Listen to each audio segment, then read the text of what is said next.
Hello guys. Okay, hindi. Hello. Okay. Sa video ito, sa video ito, ipapakita ko sa inyo kung paano ako gumawa ng mga solusyon o ano yung itsura ko kung gumagawa ako ng mga videos sa mga, ano tawag doon? Tutorial videos. Ito lang ang itsura ko. Nasa bed lang ako.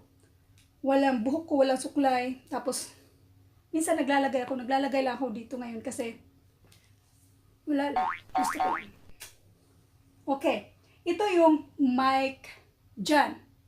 Tapos, ito naman ang mic ko dito.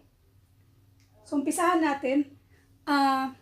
Ang video na gagawin ko, tutorial video, para ito sa question number 7 and number 8 na pinopost natin. This is about mean, median, and tsaka yung mode. Panoorin nyo kung anong itsura dito versus sa actual na ipopost natin. So, umpisahan natin.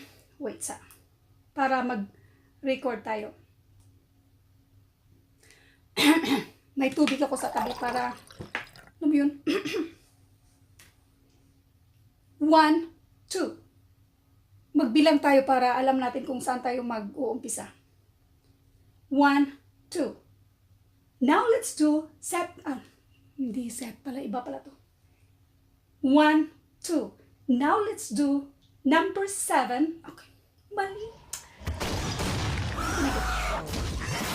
Now let's do question number 7 and question number 8. This is about mean, median, and mode. When we say mean, average yan siya. When we say median, nasa gitna ng mga numbers. When we say mode,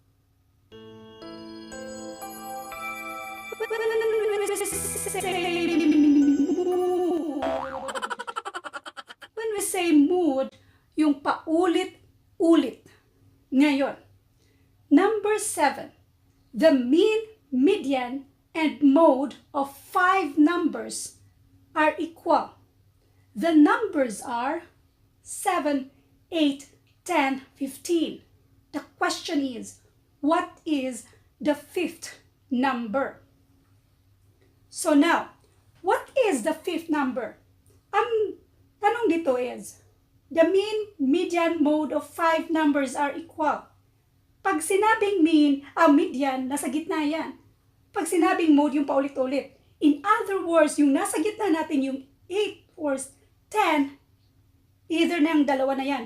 It's either 8 or 10. Relax. Hinihingal ako. Nakakapagod kaya. Pero, na-enjoy ko. Next. Erase muna natin itong mga panggulong, mga yan. Solution number 1. Pwede mong ipang-add yan lahat. Pero ayoko kasi erase natin yung sinasabi ko. Mali yun. Solution number 1. I-add natin yan lahat. 7 plus 8, and that is 15. So, 15 plus 10, and that is 25. 25 plus 15, and that is 40. Tapos, 40, kung 40 siya, i-divide mo siya ng 4 equals 10. Palitan sila lahat. In other words, what is the 5th number? Ang 5th number ay 10. Ang answer dito ay letter C.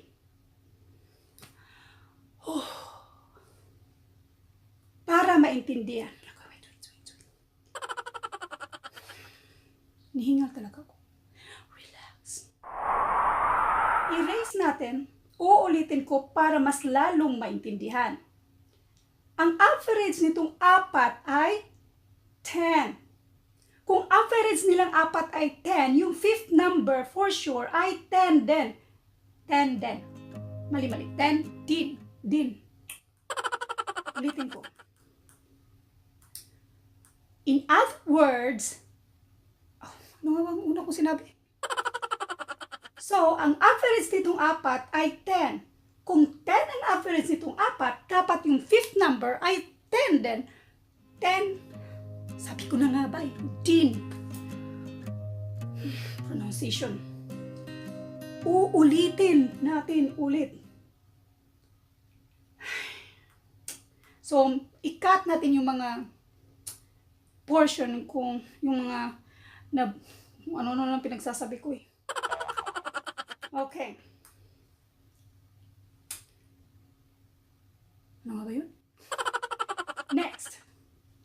So, itong 7, 8, 10, 15, ang average nila ay 10. Kung 10 ang average ng apat na numbers, yung pang fifth number natin ay 10 din. So, ang answer dito ay 10. So, palagay natin mahirap siyang intindihin. So, ulitin ko.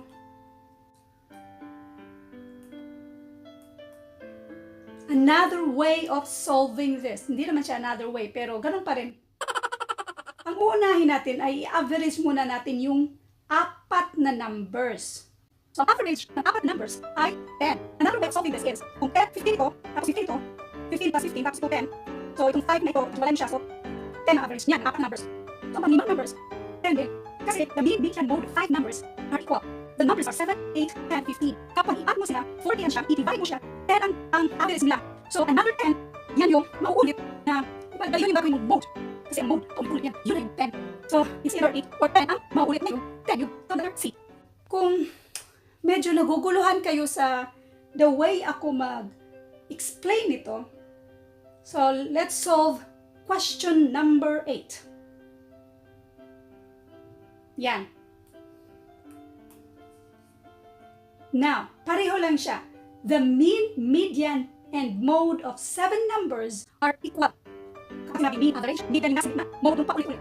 The numbers are 24, 22, 18, 10, 38, 32. What is the 7th number? So yung 7th number, isa sa mga numbers na binanggit natin. Una natin gawin na i-arrange natin itong mga numbers nito. From lowest to highest, or highest to lowest. So let's start from 10. So this is 10, 18, 22, 24, 32, 38. So tingnan natin. So bali, ang nasa gitna ay 22 at 24. What is the 7th number? Yung pang 7th number natin is either 22 or 24. Ngayon, i-add natin yan. Kuhanin natin ng average muna. Bago tayo mag-average. So para mas madali mag-average, ito ang gagawin natin. Itong 8 dito, i-add natin dito. So magiging 18. So itong 30 na lang. Ngayon, ito si 30, 32. Yung 2 natin, i-add natin dito. So magiging 18. Another way is, times tayo ng 6 dito. So magiging 24. Yung 6, magiging 24. So yung mga 6 minus natin, i-add natin sa kanila. Magiging 24 dito. 6, kasi pagkatan 6, 24.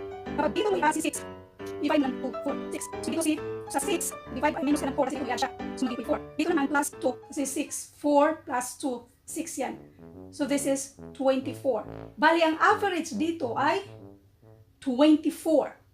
So ang 7th number ay 24. So ang answer dito ay letter C. Hinihinga ako, hindi ako huminga. Kung sakaling naguluhan kayo doon, erase muna natin. Uulitin natin. I-average natin yung lahat. So, i-add natin. Sulat ulit natin yung pagkasunod-sunod niya. So, 24, 32, 38. Ito yung gitna. I-add natin. This is 28. So, 28 plus 22 and that is 50. So, 50 plus 24 is 74. 74 plus 32 and that is 106. 106 plus 38 and that is 144. So, 144 divided by 1, 2, 3, 4, 5, 6. Divided by 6. This is 2, 12, 24. So, 24 ang sagot. So, average nitong 7 and 6 numbers ay 24. Mayroon ng 24 na nasa gitna. So, average niya ay 24. So, sabihin, yung maulit na number o yung pang 7 number ay 24. So, ang answer dito ay letter A. Ngayon, kung medyo Ngayon, kung medyo naguluhan kayo sa solusyon ko, i-search nyo na lang yung ibang mga nagsusolve nito or tingnan nyo yung mga ano ba pinagsasabi ko eh? Ay, naubusan na ako ng Tagalog. Okay, kung naguluhan kayo sa pag-explain ko, hanapin nyo na lang yung meaning ng median, and mode at isolve nyo siya on your own way para makuha nyo yung 24. At Ito lang ang nakayanan kong pag-explain nito kung paano ito is-solve. Yun. So, na-solve na natin ang question number 7 and number 8. Hiningal nga lang ako. So, that's it.